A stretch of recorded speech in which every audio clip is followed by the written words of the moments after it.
Hello everybody, my name is James, hope you're all doing well and welcome back to another video. So let's start with Daniel Ricciardo, who qualified an excellent P4 for the Mexico Grand Prix. Now this is Ricciardo's second race back after being off for a few races due to injuring his wrist in Zandvoort.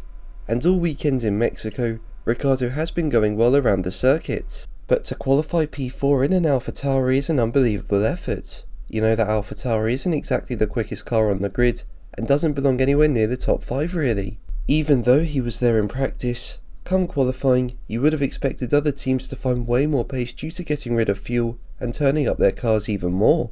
So the fact Ricciardo is still there when other top teams like Mercedes and McLaren are doing that is just crazy.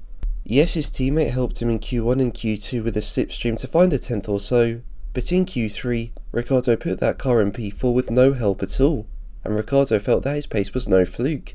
He said, "You would expect the top teams to maybe show a little more on long runs, but personally, I feel great in the car, I feel confident, so I'll put up a fight, and if we're here, P4 or somewhere around there tomorrow, I think we'll be pretty happy."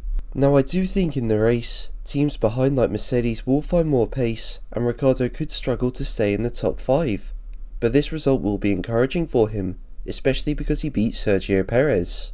And that's shocking in my opinion. As we know, the Red Bull is one of the most dominant car of all times, and while Perez hasn't had the best season, with him not really challenging for a race win since April really, he's now at his home Grand Prix in Mexico. You could hear the cheers through the helmet cam, but he's only finished P5, behind Ricciardo. Yes, chances are he'll get past Daniel in the race, but to be out-qualified by him is just so bad. And remember, Ricciardo will want that Red Bull seat. So I think Sergio isn't doing himself any favours by not being able to go quicker than him in a much better car, especially at his home Grand Prix, where the home crowd should help you find more pace.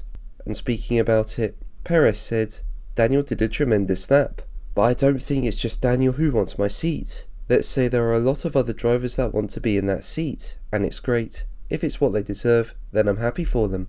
Now in my opinion, I think that statement shows that Perez is in the hot seat, and I don't think he can sit too comfortably after that qualifying session. Although I will say there is a mitigating circumstance for him after qualifying, which is that Max Verstappen only managed third fastest, and Perez was closer to him than usual. So I think Red Bull will be more accepting of Perez not being in the front row if the all-dominant Max Verstappen can't be there either. It's just the fact that Perez really should be at least P4, like the two Red Bulls shouldn't be split by an AlphaTauri.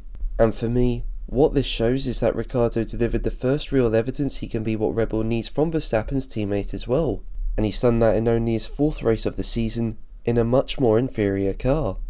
But what do you think? Let me know in the comments below. But that's going to be the video from me today. Thank you ever so much for watching, make sure to like and subscribe for more videos, and until the next one, take care,